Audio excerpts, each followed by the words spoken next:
Ahoy, mateys! Keep an eye on the horizon for the biggest adventure to sail the stinky seas. Even Footing Games presents Pathfinder, the newest and dampest addition to the Babies and Broadswords TTRPG series.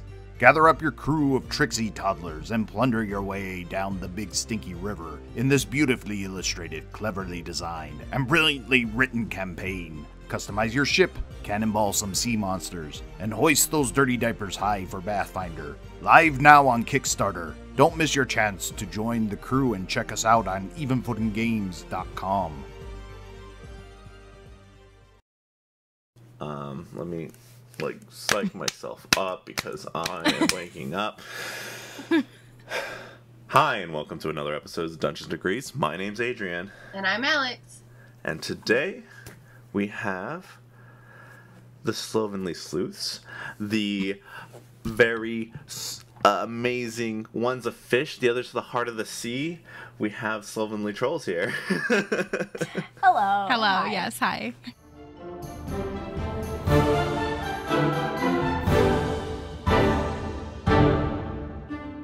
Thank you for having us. Yeah, thank you for having us. Yeah, I was watching some of the episodes, so I was like, this is cute. One's a boat, one's the oar, and then y'all just kind of riff each other. Lyssa always chooses the most random stuff at the beginning, and so I have to be like, okay, so how do I compliment this? Oh, okay, so you're the boat, so I'm the oar? Oh, you're the ocean. Can I be the heart of the ocean? What is this? What are we? Who is this? Listen, you gave me this power, so now I just abuse it whatever I did, can. unfortunately. It started off with I'm the best host of this podcast, and then Shardae has to beat that. But now it's just gone into chaos, and at this point I don't even know what I say anymore at the beginning because I don't prep for it. It just whatever comes to my up first in my mind. It's just like I'm gonna roll with that. I'm gonna steamroll. If it makes sense, it makes sense. If it doesn't, it'll be fun. Mm-hmm. Yes. It is fun, to be honest. It's like, this is cute. I love it. And I've met Lyssa through the 24-hour stream that I did for the charity drive in January for Doctors Without Borders. It was a good time. I needed that time slot to be somewhat taken because I am not the streamer I used to be where I could just do whatever forever long. I am older, wiser, and cannot stay up. That was like 1 year ago. That was like a year. Like, we're talking about you not having that energy in a year. You told me once you turn 30, which was like a year ago, that I would feel things, okay? You can't diss me about, like... You've been 30 for like 2 weeks. 2 weeks. I tweaked my back 2 weeks after I turned 30, okay? Like, it happens. There's a switch that goes, literally. I turned 30 last year. So, like, I was all good for, like, I want to say, like, 6, 7 months. And then, like, the last couple of months, all these health issues started popping up. I'm like, it's because I'm 30, isn't it? That's what it is. It's the 30 curse. I've had nothing wrong with me forever. And I've been to the doctor, like, 4 times in 2 months. That's... No, thank you. Also, fun fact for those who are into teeth. Apparently, if you have any baby teeth left over, they start falling out by the time you turn 30. So I had 2 teeth. Just literally, oh my God. When I was approaching 30, my 2 teeth were like, okay, bye, and they let go. And, like, I was having, like, a Discord conversation during Christmas with my friend who's actually a dental hygienist. And then I was just like, something dropped from my mouth, and I'm like, so... Oh my God! This should be a concern. Like, I just dropped a tooth. Oh, this is a dream, right? I'm in a dream. This happens in dreams. We're really not selling aging right now. Like, aging is a beautiful privilege. Listen, it is. I have more questions. Was there another tooth behind that tooth? Do you just not have any teeth there anymher? So what? Please at the tell point, me more. Apparently, so I had to look into this, and I talked to my dental hygienist friend because she studied teeth. And her first question was, describe it to me. I'm like, am I supposed to be, like, sexy about Give this? me all of, the like, details. Oh, it's, like, curvaceous, and, like, how am I supposed to describe teeth? But, yeah, so apparently, what happens is, if you have, like, baby teeth are supposed to be followed up by something else, right? But if they are not, they just stay in your mouth, and they hang out until you're 30, and then they just decide to drop from them, or they stay in your mouth forever until the end of time. There's no in between. So if they do drop, there's nothing underneath. You just have a gaping hole there. So then you have to go get that filled with implants. But New fear unlocked. New fear unlocked. yeah, new fear unlocked. If you ever wake up when you're 30 or you're approaching 30 and your teeth just falls out randomly, you'll know why. Don't worry, it's quote normal. I mean, listen, like, the thing I can say for being 30 is, like, you never know what's coming your way. Is it teeth falling out? Is it, you get, you know, like, a new symptom of body issues? If you get new... It's chaos, and I live for chaos, so, like, I'm thriving, I think. Listen, I teach elementary school, so, like, I've got teeth being thrown at me all the time, and they're wild sometimes with it. Like, it's either like, oh, shit, I'm, like, heavily bleeding from my mouth, and here, miss, I have, and I'm like, no, go away. Go. Just go. Or, like... Sell those to a witch in the woods, oh my not God. to me. Thank you. I am not taking that. Or, like, it's like, the tooth is still there, and it's bleeding, and, like, the bleeding is, like, down the shirt, and you're like, why? Aww. Can you just rip it? It's gonna be better for you if you just rip it out. And they're like, no, I can't. I'm like, I'm not your adult. Like, I need you to go. Like, get out. I was that kid where it was dangling by a sinew, and my dad said, "Let me pull it out," and I said no, and he said, "All right," and he just like really quickly bopped me in the face, and it fell out. And I'm like, "Oh, okay." My parents just gave me an apple. They're like, here, have this. And I'm like, okay. And then I ate it, and then a tooth got stuck in there because it was very loose. Yeah. Well, sometimes they come up to you. Now and later's. Oh, that's traumatizing though, because then That is traumatizing. You never I like. haven't touched it since, so I guess it did. The apple makes sense. I mean, but like the now and later, that sugar. Yeah. Sometimes the kids come up and they're like, "Hey, I lost a tooth," and I was like, "Is that supposed to happen?" Because like I don't know you like that. Like I don't know your teeth. Right. I'm not. And they're like, "Yeah, it's a baby tooth," and I was like, "Cool. Can you go take that to someone who actually, like, knows what to do with you? Like, go to the nurse." I cannot put this into a craft. I am sorry.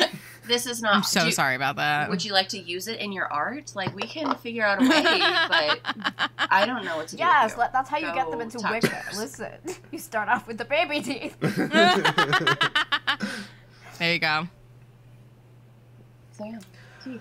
All right. Let's talk about the podcast. Wait, you mean this isn't a teeth podcast? What do you mean? Listen, we can go into teeth, but there is so much knowledge I have on teeth that it's not just don't lose them. You need them to chew. My TikTok is currently trying to get me to get a water flosser. Oh. Like, my TikTok is nothing but... it's like, For You page. Fine, okay. Some sort of book talk. Water flosser, water flosser, water flosser. And then you're like, no, why? Like, I already am paranoid. Like, please stop. Paranoid. Anyways, there's our teeth talk. There's our teeth talk, yeah. Hashtag our teeth talk. Usual spot in the episode where we have our teeth talk. Well, now you got to make it a segment. Sorry. It's this ever changing 30-year-old body. Like, we just keep changing, keep adding segments. Yeah. Oh, you 4-hour-long so podcast. Quirky. Exactly. So cool. It breaks the chaos of not knowing what's going to happen. Oh, boy. If the world wasn't enough. How did y'all start your podcast? Ooh. Would you like to take it? Sure. Yeah, I could take it. You could take it. We take turns telling the story. I guess we go back to the time when I was a baby-faced freshman and I entered university. And then I had a task at university because I studied graphic design in London. And which one comes first? Did I meet you first? I met you first. No. Well, I mean, yeah. So You meant our mutual yeah, friend first. I mean, through, Then you met through a me. mutual friend who was my other DM and our good close Yeah. friend. I met Shardae. This mutual friend basically came up to me one day. We did like an extracurricular like weekend group therapy thing together. It was weird. And then we found out that we were also in the same German class. Fun fact. And so through this friend, she basically came up to me one time and said, "Do you know what Dungeons and Dragons is?" You know, that like sinister look in her eye where she's like, "I'm gonna take this somewhere and I know you can join me on this fantastical journey." But I was that innocent babyface freshman and I'm like, "No, what is it?" And she's like, "Do you like fantasy? And do you like storytelling?" And me, being the geek nerd that I am, I was just like, yeah. And this is how you end up in multi-level marketing. I mean, D&D. And You started the D&D pyramid scheme. You got recruited by our mutual friend. DM. yeah, exactly. Literally. And then, It's all and then you pyramid. rise up from being a player to a DM. And all of that. And then you recruit Exactly. more people. Yeah, so, Yeah. and then through her, she was in Shardae's campaign already, and so I met Shardae, and then it came a time where I had a group project, or like a photography project, so I was doing photography at the time, and we had to, the brief was to do a photography project documenting something that was a hidden community. And me being the geek nerd that had just joined fantasy D&D storytelling and had made it my entire obsession in my life, was just like, there's nothing bigger than a geek community, hidden community than D&D, because like we, at the point where we were in, I was at that point in 2 campaigns, weekly campaigns at that. I still am. Same people still playing years later. It's weird. Don't join D&D. Do not recommend. You have 2 days of your week completely booked forever. In best case scenario. So at that point, I was like, I'm just Truly. gonna do I'm gonna make the case that D&D is a hidden community. Like, we're playing in person, we're playing at our table. There's nobody knows what the fuck's going on if you're outside of our table. Like, I can tell you about my character. I can tell you about the plot. Are you gonna understand a single word I'm saying? Absolutely the fuck not. I could see people gloss over when I tried to tell them about my new geek hobby that I'd made into my entire personality. My parents were just like, "We don't know what this is, but we support you, I think." Up until the point where they decided to not support me, and because they were like, "Oh, you're just gaming." And I'm like, "Yeah, but it's like creative gaming. Like, listen, it's different." It's collaborative storytelling. So yeah, I did my group project from that. Then Twitter happened. We went on Twitter and we saw a very fun, which is our first episode, fun fact, a Twitter post. It was a screenshot of Gary Gygax saying something, because he was very well known. So the creator of Dungeons and Dragons, Gary Gygax, answered questions on forums for like years on nworld.com.org. And he said something along the lines of, women cannot play D&D. Their brains are not equipped to play D&D. And then there was another screenshot of somebody called, I think, Jonathan Tweet, who also said something very shady about, like, oh, women are supposed to be LARPing, because, you know, that's what women do. That's more feminine. The feminine version of, for feminine, like, D&D players. But, like, you're not supposed to play D&D. You're supposed to just LARP, because you put on pretty makeup, you dress as a princess, and then you run around pretending to be somebody else. And that's, like, the feminine version of role-playing. So... Alex's face right now were our faces Exactly. when we saw those tweets. Like 112%. That is exactly what my face looked like. He is missing the part where I actually grab a sword and then like fight the patriarchy like that. Like they're missing that literally. secondary part. Have you never been in a LARP? Tell me you've never been in a LARP without like telling me you've never been in a LARP. Like, God. Like you fight the patriarchy every day. Sure, I'll put the dress on, but I'm gonna kick your ass. Exactly.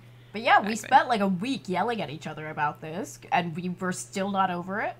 And then we started, at the point where we calmed down a little bit, it was kind of, we were getting to the point where we were like, who are these people? Like, what's their background? Why are they saying these things? So we started doing, like, personal research for ourselves on, like, who's this Gary Gygax person? Okay, creator of D&D. Okay, he says he's a biological determinist. What does that mean? Who's this Jonathan Tweet person? Why is he saying that? What's his background? Okay, he's, like, a designer of D&D. He was in these editions. And then somebody at some point, we have no idea who it was, but one of us said, we should do a podcast. And then I think we laughed it off, and then a few days later we were like, we should definitely do a podcast. And we were still, like, digging more into, like, this research for ourselves. And then at that point we were just like, if we're getting this knowledge as, like, people who are semi-new in the community, like, we'd been playing for, like, what, a year? Well, I mean, I've been, like, I played a little bit when I was in middle school, and then I switched to LARPing, and then I started playing D&D again in, like, 2018-ish, and then you joined in 2019-ish. So we've been, like, I feel like consistently gaming for, like, a couple of years at that point, because we discovered these tweets in, like, 2020. Like, during the Panini. So you want to know why we did so much research? We had the time. Yeah. Because I don't know if you know this, some weird shit was going on in 2020 where we had nothing else better to do. So, like, not only were we... A lot of things happened before you were born, just FYI. You young... But listen, you took the innate skill that I do with a bunch of people I know in previous versions of my life, and I, like, look, and I'm like, oh, are you divorced? And then you start to dig. So I can only imagine that I would be even driven more fiercely with, like, oh, you have really interesting views, and you've made this game, and your life is actual public knowledge. Absolutely. Like, I'm a changed person. Like, for the rest of my life, I'm just going to be creeping on these, well, actually men and, exposing them for the trash that they are. Or not. They might all be great. Yeah. Yeah, they could be great, or they could be very, have a very tragic backstory that, like, is an explanation as to why they're a crappy person, but it's not an excuse for them being a crappy person. We do always say that. Like, it's like one of the biggest, quote unquote, arguments, I guess you could say, that people try to levy at us whenever we, like, tweet about something or somebody happens to stumble upon our podcast that maybe isn't our core audience, if you know what I mean. Like, they'll throw back at us, oh, well, were you really going into, like, 70s D&D and expecting modern values? Or, like, these people were born at a different time. Like, of course they're going to think different. And I'm like, buddies, my lovely people of the internet, no, this is called historical analysis. And also, just because you had a crappy opinion in the 70s, that you had a really crappy opinion in the 70s. Like, the second wave feminism movement was going on. People were changing the face of the world, like, not only in America, but other places. Like, so yeah, it was a crappy opinion then, and it's a crappy opinion now. It doesn't matter that it was, like, more accepted. That just means we live in a better world now, and we should aspire to do better. Like, what are you trying to gain from this? Are you trying to be like, aha, gotcha, people thought differently during a different time? Like, yes, we know that. I have 2 degrees. Like, what do you think? We have a cited sources page. Like, who do you, like, people don't do their research on us. They're just like, oh, here are 2 D&D women talking about stuff. And, like, obviously, because you're women, this is obviously me projecting. I don't actually know if they think this. This is just my personal opinion on, like, how people come at us. It's more like they have no idea who we are. They'll see us on TikTok, they'll see us on Twitter, and they'll see, like, we post one thing about Gary Gygax as a biological determinist and do no research on who we are or what our actual opinions are. They'll just take one tweet out of context because they don't do their contextual research, and then just say that, they basically try to discredit us the entire time, which is, you know, when you're a woman on the internet, it happens. When you're femme presenting, when you're literally part of any marginalized group ever, that just happens more often. But it's still, like, almost amusing at this point to see, but just because it's amusing, it doesn't mean it's, like, not still disheartening, because sometimes they're the loudest people. And, like two points to point out. Like, the internet was not built for nuance, which is kind of why we started this podcast. Because, 100%. like, the internet does not... Twitter posting this thing about like these two people who were or part of the creation of what D&D is today. It was literally just screenshots of them saying something that was problematic. No other information, just said, creators of D&D, problematic. This is the quote. Nothing surrounding who they were, what they are, what they believe in. And so, like, what our podcast tries to do is to, find the problematic things that exist in D&D, but bring context to it. This is what was happening around in this time. This is what we can... These are some of the theories in psychology or sociology that we can look at that, like, explain this kind of behavior. Like, this is researched and, like, this is stuff that we can understand why it's happening. But we give it the benefit of the doubt by trying to look at context and, like, bringing in things from the real world. And, like, one of the biggest things that we talk about on the podcast is it's not a D&D issue. It's a real world issue that, unfortunately, because Gary Gygax and the way that D&D was formed, it was basically plucking these things from the real world, putting them into this, like, fantasy universe and just letting it go. So, like, these real world issues are inbuilt into the mechanism of D&D, how it is. And now that Wizards of the Coast is, like, still running with it, they're still trying to pluck those things out. But it's been going on for, 50 years at this point. Like, you have to individually comb through every single fiber of D&D to take those things out.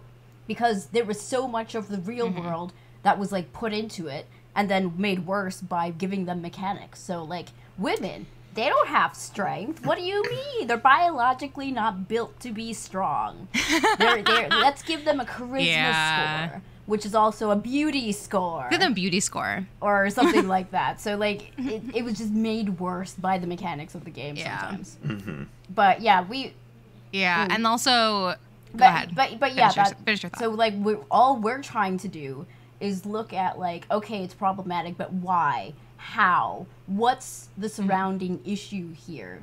And because the internet's not built for nuanced, like, they're not going to care. They're just going to be like, oh my god, you're looking into this stuff? Like, it happened in the 70s. Like, get over it already.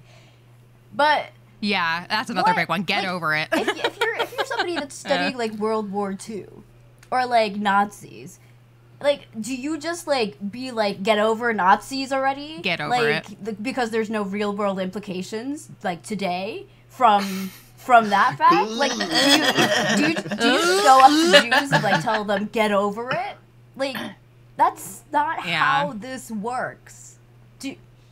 That's not how history works, and obviously not, like, equating, like, World War II to D&D like or anything, but, like, example, but, it's like, just... It's very, but still, like, the sentiment's the same, of, like, though. Something happened in history. Yeah. We're looking into it. We're looking into why it happened, how it happened, because history does repeat itself. And, like, what? You're just angry we're looking into the past of the thing that you love and, like, making critique about it? Because, fun fact, we do love the game. Like, we play it. People think we hate it. They're always just like, well, why don't you just play Pathfinder? And we're just like... Oh, that was my point here. Okay, that was my point. Listen, I'm going to say this on this podcast because I don't think I've ever said it on any podcast. I'm so sorry to tell everybody who loves Pathfinder and other games that are like D&D, they're also shitty. I'm really sorry to tell you this. We briefly looked into Pathfinder for our friend Pete's podcast. He's Rise of the Warlords. He's amazing. Go check him out if you haven't. He has an amazing podcast about Pathfinder, and he invited us on to look at the lore. And oh, buddy, did we. And oh, buddy, is it bad too? Like, there are some really great things in it, but there are some really not great things that they literally just took from D&D and put all the way into Pathfinder 2e. And they just didn't bother. They put their own spin on it, but they had Drow all the way up into recently where they finally took them out, which was a very good decision. And I commend Pathfinder for that. But, like, Pathfinder has crappy things in it. GURPS, don't even get me started. Do not even get me started on GURPS. Like, I play in a GURPS game, and I know how crappy it can get. Like, all of these systems, D&D is the first ever tabletop role-playing game. And I understand that people are just, a lot of people come at us and, like, with other people when they complain about D&D in totally, completely good faith. Like, hey, if you're having a bad time with this, play Pathfinder, play another system, like, see what else is out there. And that's a good piece of advice. You should play other games. Absolutely, you should. But what you shouldn't do is try to put these other games on pedestals because they also fuck up. Like, Pathfinder also has crappy stuff in it. GURPS also has crappy stuff. Call of Cthulhu, crappy stuff. Vampire Masquerade, crappy stuff. Like, Werewolf the Apocalypse, they all have crappy stuff in it. So trying to say D&D is the worst one, it might be the first one, but it's definitely not the worst one. And a lot of stuff stems from these white guys who made D&D in the 70s, and people wanted to emulate that, and they created their own systems, usually as white guys, maybe in the 80s, and like these, and sometimes in the 90s, sometimes in the early 2000s, sometimes a little bit like more recent. And there are systems that personally I haven't looked into yet. I really want to play Thirsty Sword Lesbians. Like, there are definitely systems out there that I'm so excited to play and so excited to see like what they've done, because it's very clear, like, queer presenting or queer people and like I'm presenting people, and just all of these people are at the forefront, and I'm super excited to see that. But yeah, if you recommend us to play GURPS or Pathfinder or try to say that they're not as problematic, I'm genuinely sorry. They are. Like, I'm so sorry to tell you that. Please stop. Please stop telling us to do that, because you don't want us to look into them. We will also make you mad. Probably. Yeah, that'll be the next thing. We'll be like, this is why you should play Pathfinder, because here's the problem, here's another problem, here's another problem. It'll just all once we get over D&D, which people keep asking us, like, when do you run out of content? Listen, we have like a 25-page list of things that we call our future episodes list, of just random stuff that we heard it once, and then we put it on the list, and then we'll, like, when we go into and try to decide our next episode, we just go on the list and we're like, oh, that seems interesting, and what could we do for context? And that, like, we're still not out of, like, topics at this point. We've been going at this for 3 years. So, like, once we are done with that, we can definitely look into Pathfinder or GURPS or something else and take that down too. And then you're what, gonna be? We did. If you want to listen, we did an episode with Pete on his podcast. If you want to hear us start to talk about Pathfinder, there is an episode out there on Rise of the Rule Lords. If you really want to listen to it, we have great opinions on it. I love what they did with hags personally, but we also have opinions on their banshees and their drow and their Baba Yaga, which I kind of really like their Baba Yaga, but like, you know. Yeah. There's when creating these things, there's, like you said, it's just kind of like, well, they still took the problematic thing with them when they grabbed it onto it. They're like, oh, I'm so inspired. I'm not going to look anything into this, but I like it. It's also really interesting to hear how deep-seated a lot of those thoughts end up being, because if you are talking about, okay, I've got to make stats for a woman, like, obviously they're not going to be as strong, but then we're going to ignore any other strength or any other ways that women are going to be, like, strong in comparison, and then you're also going to be ignoring certain parts of societies, you're going to be ignoring things, and, like, it's not a lack of worldview is what it sounds like. Absolutely. 100%. They exist in a bubble, and, like, they did, to be fair, they did try. There were some people, it was never actually officially published, naturally, but there was like articles in Dragon Magazine, for example, which is very heavily tied to Dungeons and Dragons because it was published by TSR, the company who originally had D&D. And there were people who were trying, who did literally, they picked out the mechanical inefficiencies of, like, no, we don't have a problem with this because women have a lower strength score, because you built women with a lower strength score in D&D. We have problems with it because it's not properly balanced. So people did try to kind of come at it through that perspective. Very tone deaf wise, I think, was one of our big critiques. Like, okay, so you have a problem mechanically, but you don't have an inherent problem with saying that women are weaker. Cool. In a fantasy game where Magic and Dragons is cool. Got it. Okay, solid. But their solution to that was the beauty score was one. Like, making women have a beauty score and having a lot of their abilities tied to charisma and beauty. And then another one, I think, was they have a higher constitution and a higher dexterity because their hands are slimmer, so they're better for picking locks. Says me with, like, the cute little stubby hands. I'm like, I don't think these are not piano player hands. No. Lyssa has piano player hands. I do not. No. I have tiny little baby hands, and I am I am clumsy as fuck. So, like, no, neither one of those things. Have you met a woman? Like, do you know that women have different like body types? Like, you definitely equated for that for the men, not for so much for, you know, female bodies. Interesting. Super interesting. Yeah. Which is also interesting in the story where anything can happen.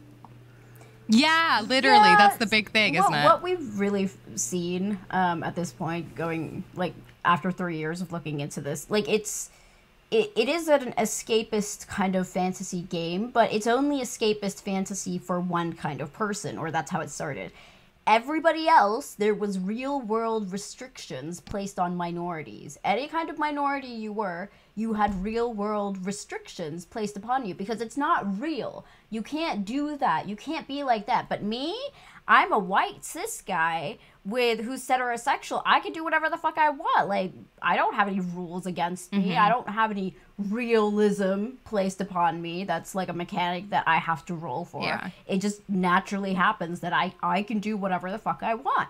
And then if you're a woman, if you're another minority, then everything else is like stacked upon you. And then they put it under the kind of the rule of, oh, it's not realistic because you are this, this, and this, so therefore you have to have restrictions on this, this, and this. Where's the white cis guy realism? Like, why don't you have any restrictions against you? Because it's just a fantasy for you. Just escapism for you and players like you. Anybody else? Yeah. A great equivalency that one of our listeners told us, shout out to Stephen Huddleston, the Umbral Knight. He's also a D&D researcher.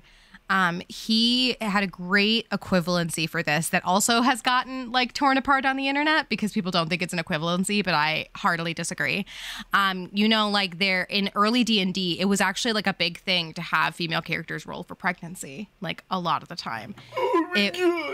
Yeah. So, and I will say, Lyssa and I have gone on the record on our podcast, and I'll say this now for those who haven't listened to our podcast yet. We have no problem with rolling for pregnancy. Both of us have played pregnant characters in the past, but it was with our consent. Our DM asked us, hey, would you like to play with this? And we're like, yeah, that sounds chaotic and interesting. Like, why not? So we have done it, and you can absolutely do it if you want to. But the big problem we have with it is they didn't make it optional in a lot of the early games, as far as we were able to tell. And yes, it does get as bad as you think it does. No. Use your imagination. No. But yeah, so there are like optional. Yeah, I'm so sorry. Yeah, so I won't say it out loud, but like wherever your imagination will take you, yes, indeed, yes, that is it. I hate that. And yeah, so the only time I've ever seen, I've actually saw it once in a real book recently, like in an actual published book. I forget which one. I think it was AD&D or OD&D, which was like the original before it was even like officially published D&D. I'll dig it up somewhere. But there was like maybe one instance of it in actual published D&D, but a lot of it is in Dragon Magazine. And so that's where we first came upon it. Whereas they had all these rules and all these ways to like deal with a female character getting pregnant. And because that's a natural consequence of sleeping with somebody in game, because it's a natural consequence in regular times. And they did come up with like, here's magical birth control you can use or whatever. But they never have rules for if a guy can get it up at all. And I think personally, like that says all you have to say. And like I think we said this on the Roll Report podcast that we were on, and they clipped that and they put it on TikTok, and people were not happy when I said that. They're like, it's not the same thing. I'm like, well, no, because biologically the sexes work differently, but it's the same sentiment. It's like two different things having to do with sex that are very real things. Very real people deal with this. But it's so weird that like a male character doesn't have to roll to even get it up in the first place, but women always have to roll to get pregnant or to see if they get pregnant. Or are forced to roll like, for pregnancy. You just like whether or not you or are forced to roll against their will. Like you are forced to roll for it, whether or not. Literally. And then if it happens, it's enforced upon you that your character gets pregnant. And it's a consequence of your actions because women can't have sex because it's this very like Lyssa can go off on a tangent about this. It's this very Christian ideology about how really like women are just made to reproduce. And it's so funny because like of the whole satanic panic and like Christianity coming after D&D when there are so many like modern, pretty conservative Christian values in D&D all around, including that one. Like it's very... it's a lot. It's a lot. Yeah, that is. Sorry to ruin your day. I'm not. I mean, I know what I was getting myself into. I listened to some of your episodes. I was just like, this is some good shit. I like it. It's informative, and I'm feeling like I'm learning something. And I kind of knew there was like this like idea of like Gary Gygax being kind of like, oh well, he had shitty views, and I'm like, yeah. But then you guys go into it. You're like, here's the good things that Gary Gygax did, just in general. And here is what time this person grew up, still became this shitty person with this idea. Did some cool things, but, you know, also did this too. You know? So I like the nuance you bring with y'all's podcast. It was very informative. It was super cool. Oh, thanks. We are very biased. We still do like try to acknowledge that as much as possible because we're like two women from the 21st century, but we really do try. People think we don't, but like we really do try to like it's more than some people on the internet do, which is just like, here's my opinion, nothing else matters, I hate it. Here's my opinion, drop it into the hellfire and then walk away. Yeah, exactly. You're wrong, and I'm not going to explain why. Just get out. You're done. You're wrong.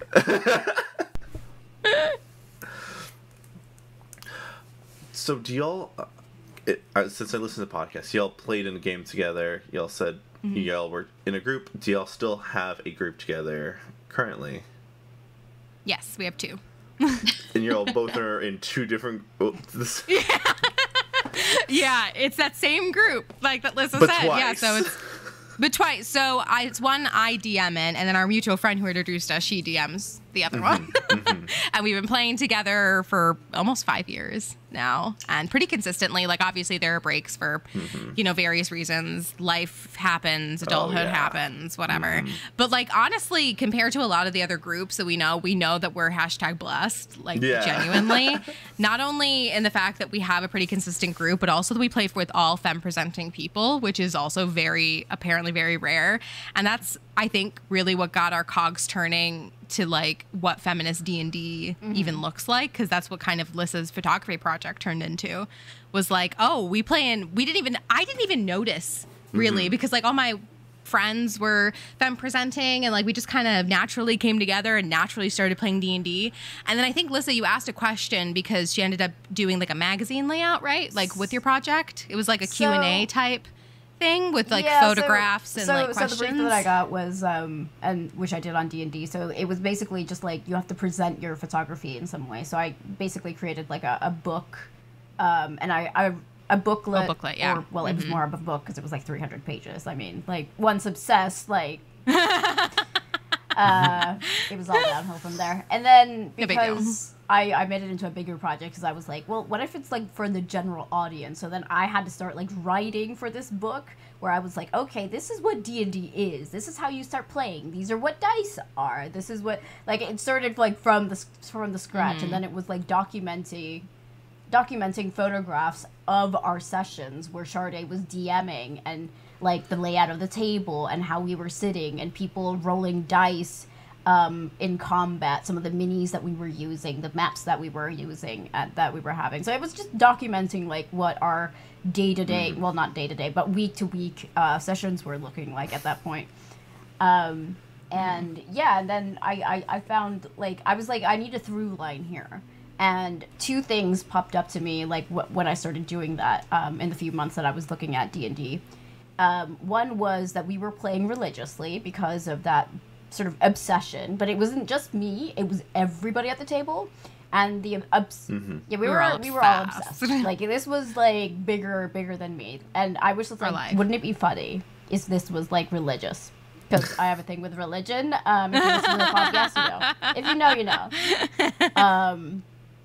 And so then I was like, okay, but if it's a religion, who are we under? And then the answer was so easy for me. I'm like, okay, yeah, this is religion under Matthew Mercer.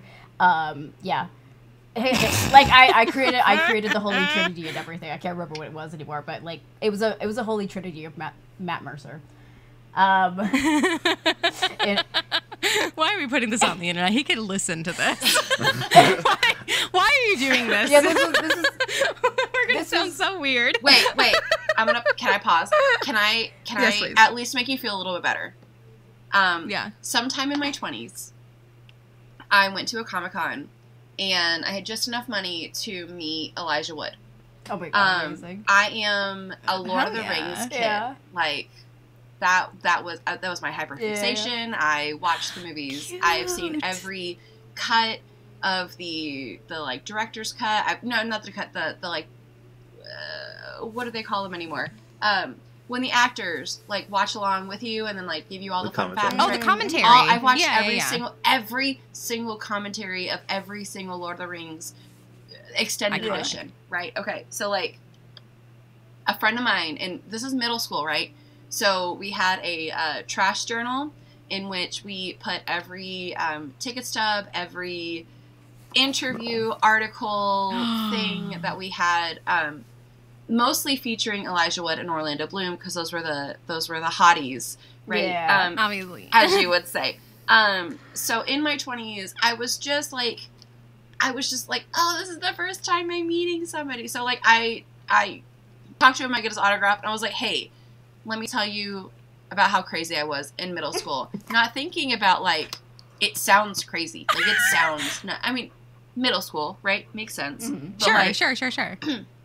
I told this man to his face what we did. What I have. I still have it. I'm 34 years old, and I still have this journal somewhere in my house, in my possession. So, don't worry. You might not want to tell Matt Mercer to his face, but if he finds out through alternate means, like, that's fine. But anyways. Continue. Sorry. How can you say something so controversial yet so brave? You're so brave to say this. Thanks. I just do my best. I'm just a girl in this world. Just a Barbie girl world. in this Barbie It's world. plastic, it's fantastic.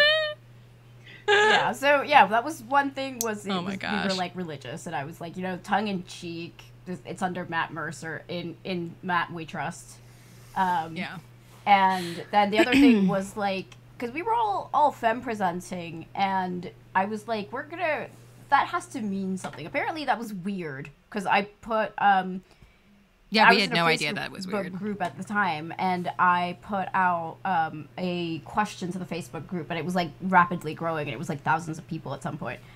I put out a questionnaire, kind of, or like a poll to be like, how are you playing? Mm-hmm. And it was like women and other minorities, queer people in the D&D sphere who were like dropping, or like they were like flies attracted to this group because it was like diversity in D&D kind of group. And then the responses I got was basically like, if you are femme presenting, like, how do you play? Do you play in a mixed group? Do you play with all femme presenting people? Do you play are you just like the only femme presenting person in your group kind of question? And the answers were just like, there were only a fraction of people were in like fully femme presenting groups. Like, most were in mixed groups. A large majority were the only, like, females femme-presenting people in their own group. And then I was just like, okay, like, this has to mean something. And there has to be something, like, with the kind of topics and themes that we're playing. And then I asked myself the question, like, are we playing feminist D&D? And then that kind of became, like, the whole theme of the thing was, like, feminist D&D. What is feminist D&D? And I started like looking into that, talking to like the other players in my group, talking to the 2 DMs, and that became like the bigger theme around like the project of like, okay, like this is feminist D&D, maybe, possibly, and what does that mean? And then fast forward to us finding the Twitter thing, fast forward to us doing the research, then it just like the two things like merged into one, got sucked up, and then it was always meant to happen. It just snowballed into like this big thing that became the Slovenly Trulls today. And yeah, it all because of, how events happened that we exist today. Wait, did you do that? did you do that poll before you asked us the questions then? Because I remember you interviewing us for the booklet. I can't remember. I think I might have, or I did it simultaneously. I don't know. I can't remember. Because I remember you specifically asking a question like, what sets apart your D&D table from other D&D tables? And it took me a really long time to answer that because I was just like, well, not really. Like, I play on a lot of the same themes. We're playing in the Tal'Dorei campaign guide, which was very popular at the time because it had just come out. Like, I'm like, I really, like, kind of hit most of the beats. And I was feeling really self-conscious about that. I'm like, oh, God, nothing about my table is different. Nothing about my table is different. I am basic. I'm a basic bitch. Like, this is awful.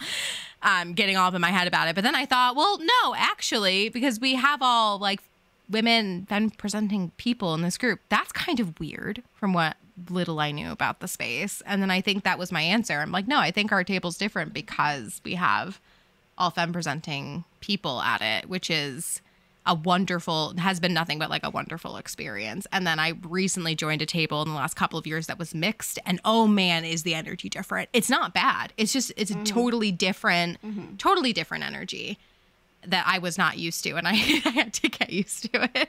I was credited as being the person who brought sex to their table. And the DM literally messaged me. He's just like, I will have you know that nobody slept with anybody until you came into my game. And I'm like, I'm sorry. He's like, no, it's a great thing. I just wanted you to know that you did this. And I'm like, thank you. Thank you so much. And also, how? Like, what do you mean?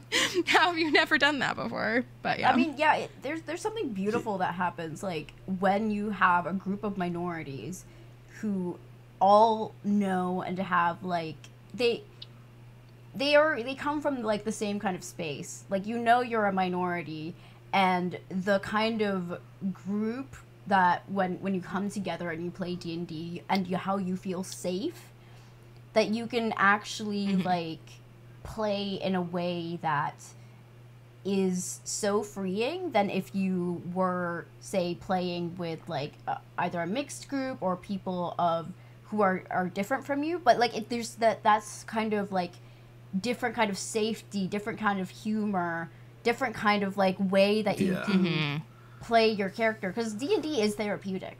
Like, don't get me wrong. Like, you shouldn't use it as therapy necessarily because your DM is probably not equipped to, like, deal with that shit. So, you know. Be careful with that. Be careful with that. But it is therapeutic for you to explore your sense of self, and in a way that's safe, and, like, playing with people who are, like, similar to you, who have, like, who are other minorities. Like, it's just easier to kind of bring about your sense of self to the table and be like, look, I'm being vulnerable here, and I'm maybe looking at how I'm presenting my gender. I may be exploring what pronouns I want to use. I may be exploring my sexuality. But, like, D&D is a way for you to do that. And, like, everybody at the table should be, like, respectful of the fact that, okay, this person's maybe looking through something or going through something with their character and exploring something. And in a mixed group, necessarily, you might not be able to do that just because you don't feel safe, because, you know, not everyone's coming from that same kind of mentality of, they don't have the same issues. They have different privileges that they bring to the table. So they're not going to, like, be able to necessarily, not to say that they can't respect you if you did that at the table, but you might not feel safe doing that at the table. So I think that, exactly. It definitely does kind of bring a different kind of vibe to D&D just because of that fact. Yeah. For sure.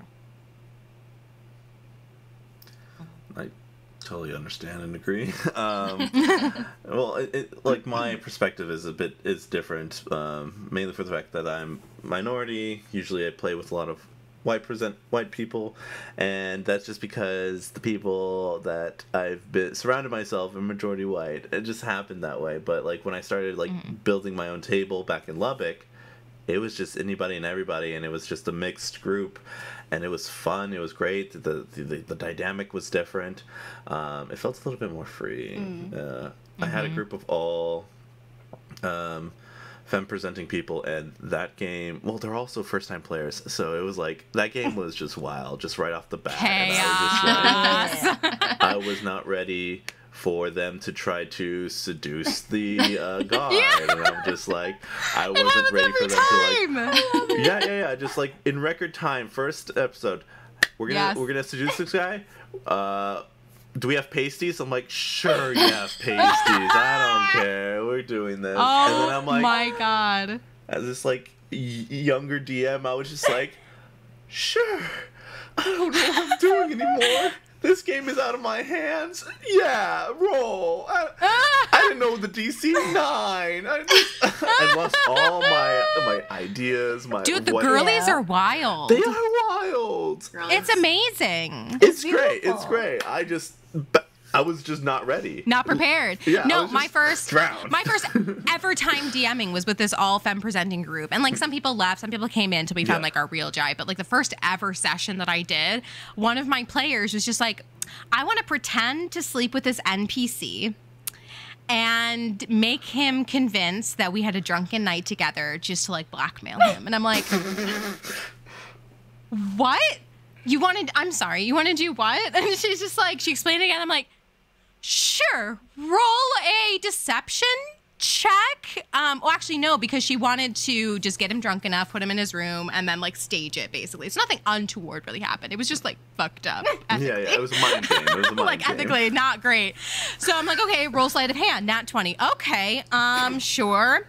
Okay, roll a deception check for the next morning comes around. Okay, roll a deception check. Okay, like an 18. Sure. Okay, this NPC now thinks he absolutely took advantage of you and he feels awful. And now you're going to use it to blackmail him. Okay, cool. And that NPC ended up like being a DM NPC for like a couple of sessions, but then they fell in love with his brother and then took him along. But like for a while, like that NPC was guilt tripped all around like the city for a hot second, and I'm like, you are very fucked up, but I am all about this. Like all about this train. It was so chaotic from like the very first session, but in the best way. It's just like you're not anticipating it at all, especially as a new DM. That was my first DM I ever DM'd, and I'm like, okay, sure, you can do this. Blackmail table in this DM's guide. It's not in 5th edition. It wouldn't surprise me if there is in early editions, because early editions love their tables, but 5th edition does not have nearly as many. Gosh. But yeah, I just the unique experience of having different types of individuals at the table just also grows you as a DM, because you just don't know 100%. What to expect. I am really curious of like the psychological part of that, right? Or like the sociological. That's the word. Sociological? Yeah. See, it's a question. Yeah. Of all of like, so why is that the play? Do you know what I mean? Like not in any sort of negative way, but like it's interesting to see that those dynamics would come out when like the girlies are allowed to just do whatever they want. And like I have a theory about it. Yeah, for sure. Do you want to share your theory? Can you share your theory? Do you want I would love to, because I want to know if we're all on the same wavelength of this, because I feel like it's kind of what Lyssa was speaking about earlier. We all feel safe enough to do it at a table, whereas if we were at a mixed table with people that maybe we didn't know as well, and I say the royal we, I'm saying like as femme presenting people, I'm really just talking about myself and my experiences, because I don't know if I would try that shit. I didn't actually. I was in a mixed group actually right before I started DMing, which I don't really count as a true, I mean, it is kind of a true D&D experience, but I kind of black it out from time to time. I would have never tried that at that table because I didn't feel safe, because there was a player there who, very common experience with femme presenting people, I think, at tables, was very flirty and inappropriate when he shouldn't have been. And it got to a point where like he was messaging me out of game. It was a very like bad situation. So I wouldn't have felt safe doing that there. Absolutely not. But as soon as I got to a table with women that I trusted, I'm like, balls to the wall. Like, I will be my authentic self. I'm going to play like a horny ass character. Or I'm going to play a character that's just going to make these crazy decisions and not be judged, because you really have to mask a lot, in my experience, as a femme presenting person. And I think it has to do something with that, where if you create, hopefully, a safe space for people, and hopefully like for mixed groups as well. Like, I hope this is an experience for other groups as well. But in my experience with the femme presenting tables, I think it's just because everybody felt safe to like be crazy and be sexual without having some maybe creepy person at the table take advantage of that, because there are a lot of horror stories about that. So that's my conspiracy theory about why it is. I don't know if it's I don't think it's ever been studied. I'd love for somebody to study. If there's anybody qualified that can study this, please do publish it, and I will feel so vindicated. But until then, that's my go-to theory, I think. And I could see that where there would be hesitation in me playing this character in a way that I would actually want to play this character in like a true, authentic, you know, if it is chaotic, if it is sexual, I think it would be consensually fun at the table, right? But for that one person to take that like that character driven motivation and then applying it to me as a real person in the world, yes, that's really icky, right? I don't necessarily want that to also be applied to me and then open that door for you to have that conversation. But I agree. And that, you know, it doesn't even have to be sexual. It could be a strong, it could be quiet. It could be any of those like other things that I'm doing with my character that like, then you're going to put that mirror back on me, which is a little truth, but like, that's just information for me and my character, not for something that you should do with me in that boundary. Like, not setting that boundary. Does that make sense? That totally makes sense. It's like you don't want to give them permission to do that out of game, because what happens in game is in game, and it is sometimes hard to separate it, because we do, you know, put a lot of ourselves into our characters, especially I want to say our first characters. We talked to a psychologist once that's saying your first character that you ever play like hardcore in the first class you ever pick, that says a lot about you as a person. And I was coming from like a psychologist, and I'm like, oh, okay, thank you for that. Thanks a lot. I'm gonna have to do some soul searching. Both of us at that point were like, oh, shit. I just like, oh, you're right though. Yeah. So I think, yeah, for sure. Like there is definitely like a connection to your character. And I think some of the best moments and some of the characters that we feel most attached to are part of us, but they are not. They are not us. And that boundary needs to be set, and that separation has to be there at some point. In playing a character, I was recently at a TTRPG event, and there was a discussion about this. Basically what they were saying was that inherently when you play TTRPGs and you roleplay, you do bring a vulnerability with you when you create like a character and you roleplay that character, because it is you being a character. So therefore there is that part of you somewhere in that. I don't know if you can hear a train, that's me going on in the background, and I apologize. But like there is that kind of part of you in that character, and if that character somehow gets critiqued by people at the table, by other people who are watching in an AP stream or whatever you're doing, they are still critiquing a part of you, your decision. You are acting this. And I don't know how it is to be an actor, because I am not an actor. I've not called myself an actor, so like it must be terrifying to be an actor for a larger audience, because they are critiquing you. You are being the thing that you are presenting. So there is an inherent vulnerability that you bring whenever you play TTRPGs, and depending on like the genre, like it's one thing to play like a fantasy genre or like a comedy thing, but like if you're playing horror and you're bringing your own horror experiences, and you're like navigating like what you as a person are afraid of, or what your character are afraid of, like that's a whole different ballgame. So yeah, it's just, there's like that kind of vulnerability. So depending on who you play with, and I'm not saying that you can only be vulnerable with like the people who are like you, that other minorities, but like I guess it's just like a lot of people feel more familiar or more safe opening up on a table where they know that other people are minorities, that they won't be judged in that way, than compared to, as for example, a mixed table where you don't know where they're coming from, what background they're coming from, how they're going to treat you. And yeah, it's yeah. You have similar experiences just because of the way you appear, versus, so like there tends to be some like shared experience between that, like not many people have been like stopped by the cops as many times. Exactly. So and some people aren't being harassed on the street jokes, at the same amount. You can talk about the experiences of, oh yeah, I get treated like this by this kind of person, and everybody at the table goes, yeah, I know what that means, and you can run with that. Versus, and nobody feels attacked at the table. Right. There is definitely, and I think that's also part of the reason why when people speak up about, you know, diversity, inclusion, has a podcast like ours, or just like as a podcast like ours, and or people who just like make their part of their platform talking about diversity, is a lot of people that come out of the woodworks are probably people to just feel attacked because they're like, oh, they're attacking my favorite hobby, they're attacking people who look like me, and I don't like that, because a lot of the time they're not used to that. Let's be transparent here. Like I have, you know, white men in my life whom I love absolutely dearly. They are related to me in some way, or I've known them for like a decade plus.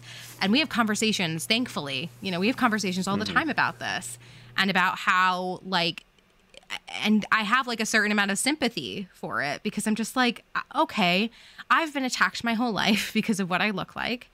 You haven't. And I understand that when it first starts happening to you, it can be very jarring, you know, because it started happening to me in like middle school, right? That's usually when it happens to girls, when they start blaspheming, or whatever. And you start being sexualized. You start, you know, caring about your appearance. Ads are tailored towards you to be more feminine, to be more sexual, to be XYZ. And for men, they definitely also get that messaging to be more masculine, to be the ideal masculine, to be do not have emotions, to not have XYZ. They are also victims of the patriarchy in a way, and their whole lives have also been shaped by patriarchy. And you got to have, or at least I have, like a certain amount of empathy for that. And it's the people who use that to attack other people that it's just so difficult to come to terms with, because you're like, oh, I know where you're coming from, because you've probably never felt like you've been attacked like this before just because of what you look like. Like, I understand, but you're using that anger and you're putting it in the wrong place, buddy. Like, you really are. You should be attacking the system, not the people who are also victims of the system. Like, it sucks. It sucks for everybody. Yeah. Yep. This what a deep combo. Let's go. This is just a normal podcast. 2 more hours. It's just different because it's in the morning, so like I didn't have time. Was your guard down? Oh, Did wow, you have the wind is blowing in my hair? No, none of that. I am also wondering about if there's a switch, because, right, we're talking about camaraderie at the table almost immediately at the table, because I am with a group of people that look and think and experience the world like me. But I wonder if there's like a monumental switch at a table where everybody feels safe, and like when that shift happens in like a group of different people, right? If that what is the perfect things that need to happen in order for the mixed group to feel the same way as like a homogenized group, right? Yeah, it's got to be different for every table, right? So it could happen session 0, which is always important. You should always have session 0, especially if you're doing longer campaigns. So it could happen session 0, it could happen session 1, it could happen session 5.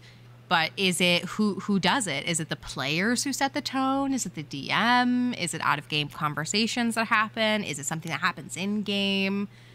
I want it studied. I would like it studied, please. Again, to anybody who's qualified listening to this, I would love studies on all these things we're talking about. Please and thank you. We need more sources for our sources page. I have a theory. I would say it probably happens at the point where everybody is able to be vulnerable at a table. I don't think it's guaranteed at tables, because I have been at tables where people have eventually left because they couldn't like get into the kind of same mindset. And yeah, if it doesn't happen, then it's like there's certain people are like vulnerable and playing like how they are, but then there might not be, some other people might not be driving with that, and like then you don't get to that point where everybody's being vulnerable, so that like when you do get to like emotional maybe death scene of a character where like, you know, you have the players are crying, the DM is crying, everybody's just crying, and we're all like we're all like having this moment, and like you can't explain that to anyone who's outside of the table because nobody else is witnessing that, which is it's a hidden community. That's what I'm telling you. But yeah, like it's not guaranteed to happen, but I think that kind of camaraderie happens when everybody at the table is able to open up and be vulnerable and play this game together and just kind of like jump in and yes and to everything that happens, and to roll with the story and give a shit about what's happening and like care. But it's not like it's guaranteed or anything, and I don't think there's a time limit. I think it's whenever people feel comfortable enough to actually get to that point where they're like, okay. And it also depends on like who you're playing with. Like you might be playing with your best friends in the world, and you're like, obviously you start that from the beginning, from the get-go. Like, I open up my heart to you. Here it is. Yeah. Here it is. Here do what you will. Bleeding. Look at it. Versus like playing on the internet with like strangers, you know. Yeah.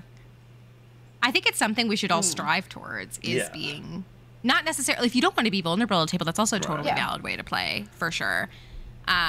Like, people play D&D still to this day like a war game. Like, there are probably better war games out there at this point, but just because there's been so much time. But D&D had its origins in wargaming, and it attracts a lot of people who really, really love the combat. They love the crunch of that. And that's a totally 100% valid way to play. But obviously, I think from this conversation, I feel like we're all more like, we like the narrative. We like getting into the juice. We like we like the storytelling aspect, which is also another completely valid way. Like, there's so many different ways to play this game, and so many different ways to find your ideal group. And I think maybe that's also a part of it, is just finding people who want to get the same thing out of D&D. And sometimes it can happen by accident. I think with Melissa and mine, both of our groups, it just kind of happened on accident. We just kind of found our storytelling beats together. And in other times, maybe it's like, oh, you post on a board or a forum, player looking for a narrative-driven game, or DM looking for XYZ, or what have you. So I think it's a balance between finding vulnerability if you want that, and also just finding the people that want to tell the same story or want to play the same game as you. And then when you do that, and then you make everybody feel safe, it's just like this perfect little like potion, and you just slurp, slurp, slurp, slurp, slurp, and you just get obsessed and addicted. Do drugs that are D&D. Do drugs. That's what we're saying. Do D and drugs.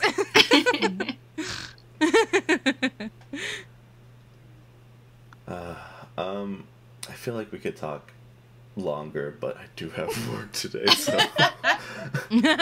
So valid. Yeah. Alex, any last questions? Which, to be honest, I have hundreds, but I don't think we need to start any more questions or conversations at this point. I think for the dear listener at home, they probably want to be done thinking about this, and they need a break. So listen, if you want more, listen. I need to go change shirts, because I brought the like conservation, like the zoo conservation shirt, and I can go like grab my Eat the Rich shirt, and then we can start having that conversation. Yes. It's oh my God, so yes, cute. please. It's Lisa Frank, and that says Eat the Rich. I have that one. Iconic. Oh my God, I love that. Yes, please. I think it has orc whales on it. Oh, me too. I love Lisa Frank. I feel like Lisa Frank came out as a really bad person recently, didn't she? Like, it's actually not a great company, and she's not a good person, but goddamn is the nostalgia, like, there. Like, it's so good still, though. Like, it's real hard to separate that. Also a product of the 70s. Listen, we'll just chalk it up to that, and then it's all connected. D&D, Lisa Frank, Vietnam. Like, come on, it's all there. You just gotta think about it, man. You just gotta think about it. Reagan came 10 years after D&D. What do you think happened? I'm not saying D&D and Reagan are related, but I'm also not saying that. I'm also not saying that second edition is the worst edition because it came out during the Reagan era. I'm also not saying that. Listen. Have you seen Reagan and D&D in the same room? Or not in the same room?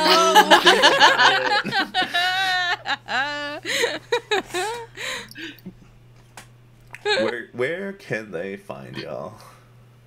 Everywhere. I think we're on basically most social media platforms. So they can listen to the podcast wherever you get your podcasts. So we're on Spotify, we're on Podbean, we're on Apple Podcasts. We were on Google before Google went extinct for Google Podcasts specifically. We're basically wherever you could find podcasts. And then we're on Twitter, on Blue Sky, on Threads, on TikTok.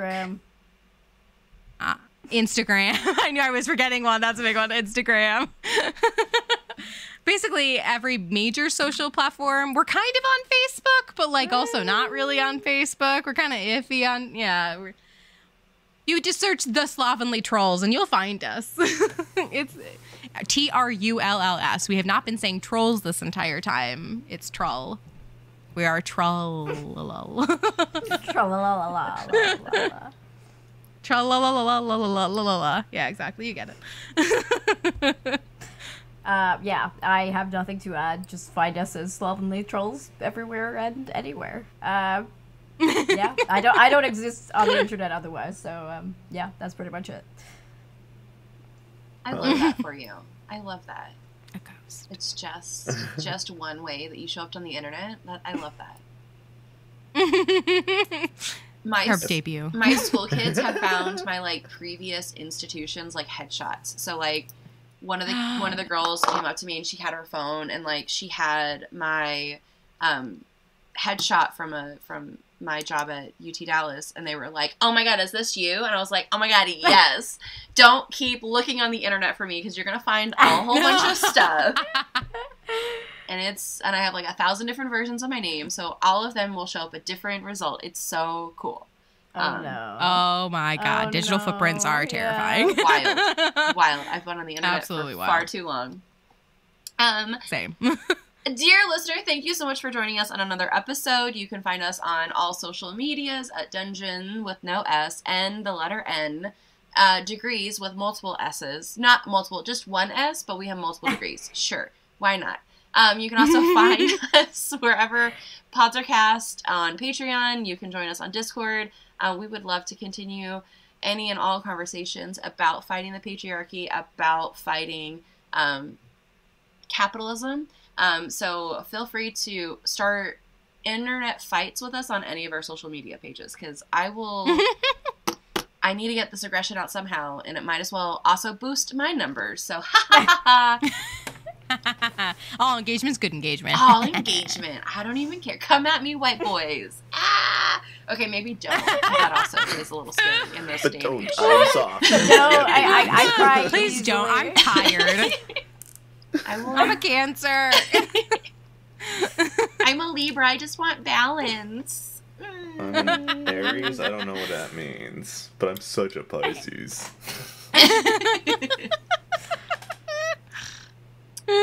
Adrian, all yours. Well, thank you so much for listening. My name's Adrian. And I'm Alex. And I'm Shardae. And I'm Lyssa. Yay! Yay! Go have some fun. Bye. Yay!